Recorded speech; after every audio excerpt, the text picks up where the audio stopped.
ও হচ্ছে আমার ক্লায়েন্ট তনুশ্রী। আর তার থেকেও একটা বড় পরিচয় হলো ও আমার ফ্রেন্ড। আমরা যখন মাস্টার্স করতাম তখন থেকে ওর সঙ্গে আমার পরিচয়। তো মাস্টার্স কমপ্লিট হওয়ার পর ওর সঙ্গে সেভাবে কোনো যোগাযোগ ছিল না, তবে হোয়াটসঅ্যাপে নর্মাল হাই হ্যালো মাঝে মধ্যে হতো।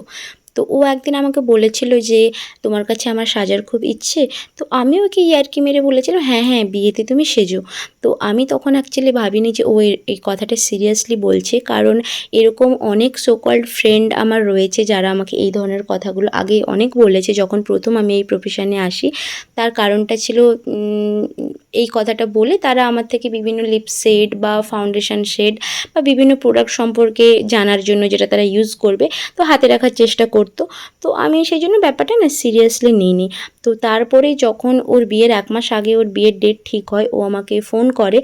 তখন আমি মানে বুঝতে পারলাম যে হ্যাঁ ও সিরিয়াসলি বলেছিল। তো ওর দেওয়া কথাটা ও রেখেছে, কিন্তু আমার দেওয়া কথা আমি রাখতে পারিনি, কারণ আমার অলরেডি ওই ডেটটাতে বুকিং ছিল, যে কারণে আমি বুকিং নিইনি।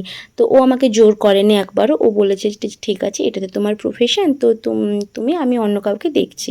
তো তারপরে আবারও ও আমাকে ফোন করে 2-3 বার ফোন করে এটা বলে যে দেখো বিয়ে বা রিসেপশানে তো তোমাকে পেলাম না, তো তুমি যদি সম্ভব হয় আমার বাড়িতে আগের দিন এসে যাও, আর অনেক রাত থেকে উঠে আমি সকালের মেকআপটা করে নেব, তুমি ভোর ভোর একদম বেরিয়ে যাবে। তো আমি প্রথমে ভাবলাম যে এটা আবার কখনো হয় নাকি, রাত থেকে উঠে কী করে মেকআপ করবে। তো তারপরে ওর কথা ও এতবার করে বলছে, আমি ভাবলাম যে ঠিক আছে ও যখন এত চেষ্টা করছে তো আমি একটু চেষ্টা করে দেখি হয় নাকি। তো সেই মতো আমি ওর বাড়িতে রাত্রি থেকেই যাই, এবং যেই কথা সেই কাজ, ও রাত্রি থেকে উঠেই কিন্তু মেকআপটা করেছে।